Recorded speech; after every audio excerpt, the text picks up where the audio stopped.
It's very important. One pro tip when dealing with any amphibian is you never want to provide them with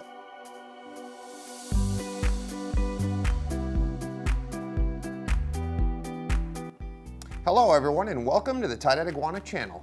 My name is Collin, and in today's video we're going to be discussing the care of fire-bellied toads, also known as oriental fire-bellied toads.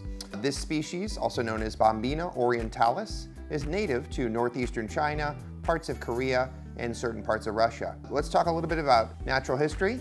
So although these guys are called a toad, fire-bellied toads are actually a species of semi-aquatic frog. These guys, they attain a small to modest size, usually up to about 1.5 to 2 inches for adults. So by no means is this a large species. They're known, of course, for their bumpy skin exterior and their vivid, bright orange coloration on the belly, and that vivid black and green coloration on their backs. So these guys being a semi-aquatic species, we will discuss their care today, and you'll be able to find out more. All right, so let's discuss enclosure size for a fire-bellied toad. For fire-bellied toads, these guys can be kept in as small as a 10-gallon. However, if you have multiple toads or a larger toad, generally something that's like a 20 long or perhaps an 18 by 18 inch by 12 inch enclosure would be good. So they do require more floor space than height. These guys will utilize a little bit of height. However, in general, this species tends to be primarily terrestrial. Let's talk a little bit about substrate for our toad. So we know these guys, being from temperate forest regions and slow-moving creeks, these guys like to have a moist substrate. So how can that be achieved? Well, there's many different products on the market, but some great recommendations I would say would be our house brand Tropical Mix. This is an excellent substrate that has a high moisture capacity for water retention. It also has some other features in it which make it attractive for a bioactive setup. You can also use other products such as Zoo Med Repti Soil, and those would also be an appropriate substrate for your toad. So when it comes to setting up your fire-bellied toads enclosure, there are a couple different strategies. Some people like to set up what we call a semi-aquatic environment, meaning you have a land area with a shallow water area, or a lot of folks just like to use a decent sized water bowl. Both of these strategies can be advantageous. However, if you're considering that semi-aquatic route, like with a waterfall feature or something like that, keep in mind these can be a little bit more labor intensive and setup-wise can be a little bit more costly. Although they will appreciate a very natural, lush setup, they can also live just as happy with an appropriate water bowl of sufficient depth. When it comes to setting up your toad's enclosure, these guys can have a more basic setup. You can also provide more a thrilling, enriching environment for them. In general, for these toads, I like to provide plenty of hiding spaces. This can be achieved through products such as natural cork bark rounds, sticks, branches, logs, or anything like that. You can also use live plants or synthetic plants. The added advantage of utilizing a living vivarium with live plants would be that it will assist with your humidity. It'll also help to absorb excessive moisture out of your substrate so we don't get things really bogged down and muddy. A lot of folks, when they're setting up their toad's enclosure, they find that they overspray and then things get really saturated. It can be advantageous when you're setting up the toad's enclosure if you want to provide a nice drainage layer with hydroton in the barrier. These guys are not a particularly deep burrowing species like your pixie frog or your Pac-Man frog. They will burrow down in their substrate a little bit, but very rarely, as long as you have a good 2 to 3 inches of substrate depth, they're not going to go down past that drainage layer generally. Let's talk a little bit about temperature, heating, and lighting for our toads. Fire-bellied toads tend to be a temperate species. So what does this mean? So generally, they're best kept at a temperature usually between 70 to 75 degrees Fahrenheit, with an absolute upper max of about 78 degrees. These guys, being from temperate regions, they like cooler temperatures. They're going to do really poorly in high temperature environments, and in fact, anything above 80 degrees Fahrenheit can be super stressful.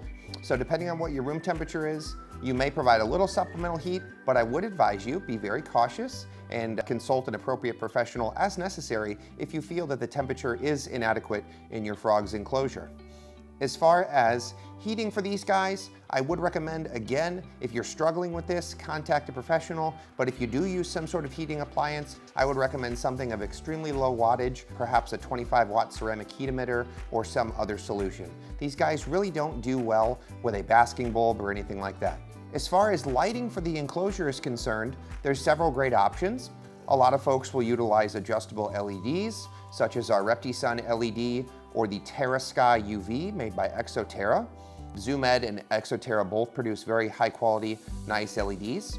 The nice advantage of LED lighting is that usually they have built-in timers and they're also adjustable. So we know, being these guys are from these temperate forest regions, they're not the biggest fan of super bright, intense lighting. So with the LED lights, generally the advantage would be you can decrease your lumen output on the lights so it's not super intense for the frog. So either one of those would be a great option for your toad. Another great option for lighting for your fire-bellied toad would be to utilize a T5 linear bulb, such as a ZoomEd ReptiSun fluorescent. With this, I would definitely recommend, if you are adding UVB, you want to make sure the concentration is appropriate.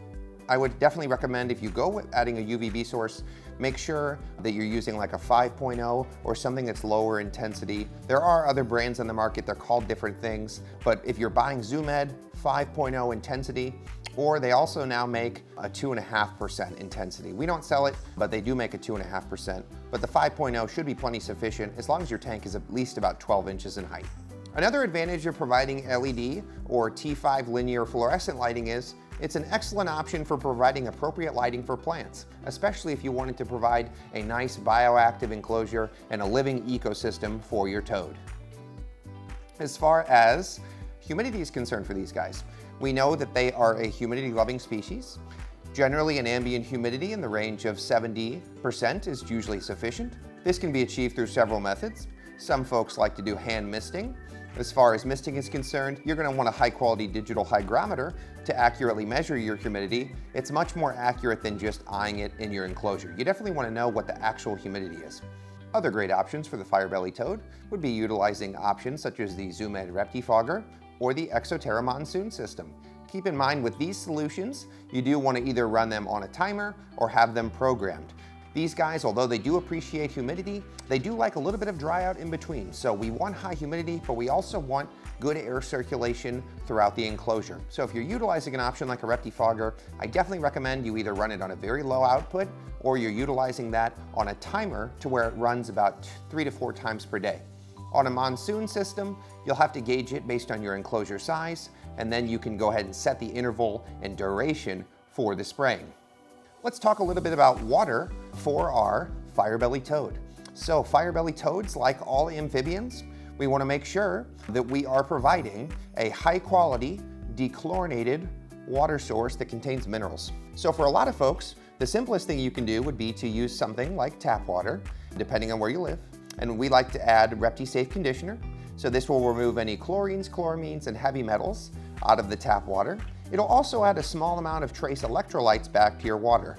It's very important. One pro tip when dealing with any amphibian is you never want to provide them with RO water or distilled water when it comes to their water bowl or anywhere that they can soak. The reason being is the water needs to have a mineral content to it to prevent the toad from absorbing it into its skin. So as we know, amphibians have a very porous skin. If they're allowed to soak in distilled or reverse osmosis water that has been untreated and nothing's added back to it, they can develop all sorts of renal system issues because they're overhydrated. Their skin membranes are not being impeded by the mineral content in the water. So if you're using tap water, use ReptiSafe. If you're using RO water or distilled, you are going to have to provide a mineral addition back into the water before it is safe for the toad to use. So keep that in mind. If you're using RO or you have an RO system, talk to us. I can give you some good recommendations, or any of our associates can give you some great recommendations on what you need to add to make that water safe for your toad. As far as diet is concerned for these guys, we know, like a lot of amphibians, fire-bellied toads are insectivores. So when they're very small, basically small individuals, they're going to eat a diet mainly of calcium-dusted insects, so usually calcium-dusted crickets. Larger toads are capable of eating other prey items, such as small worms occasionally as a treat, or things like that, but very small dubia roaches or small-sized crickets can be an excellent option for your toad. In general, fire-bellied toads, we like to feed about 3 times per week or every other day. Except for small individuals, we do recommend to feed daily. However, if it's an older toad or an adult toad, I definitely recommend every other day or 3 times per week is usually sufficient for their metabolism.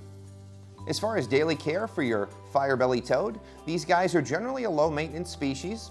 So I like to make sure, number one thing with any amphibian, make sure they have a bowl or a clean water source at all times. So if they jump in their water bowl and soil it, go to the bathroom in it and get dirt in it, you're going to want to replace that.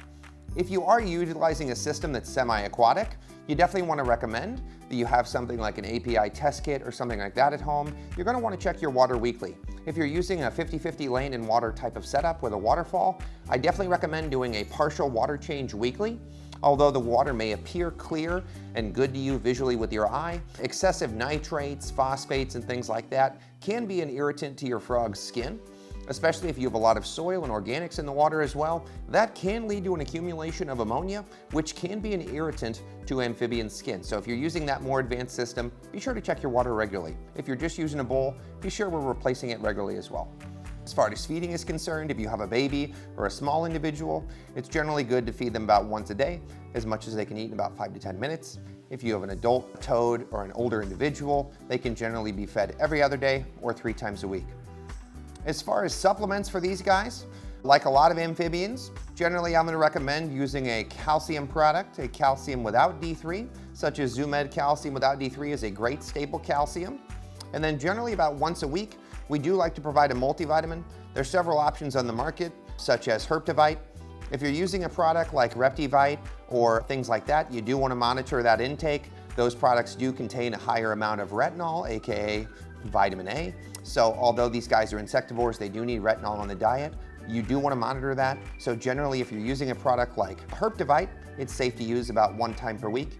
If you're using a product like Reptivite, I would do it about twice a month. But Herptivite has a very high safety profile. Same thing with the Zoo-Med calcium without D3. And if you are providing that linear UVB source as well, they're going to create a little bit of D3 on their own in their body since that UV, so you shouldn't have any issues. If you have any questions about fire-bellied toad care or want to learn more, be sure to stop in store, drop us a message online, or check out our website. Have a great day, guys.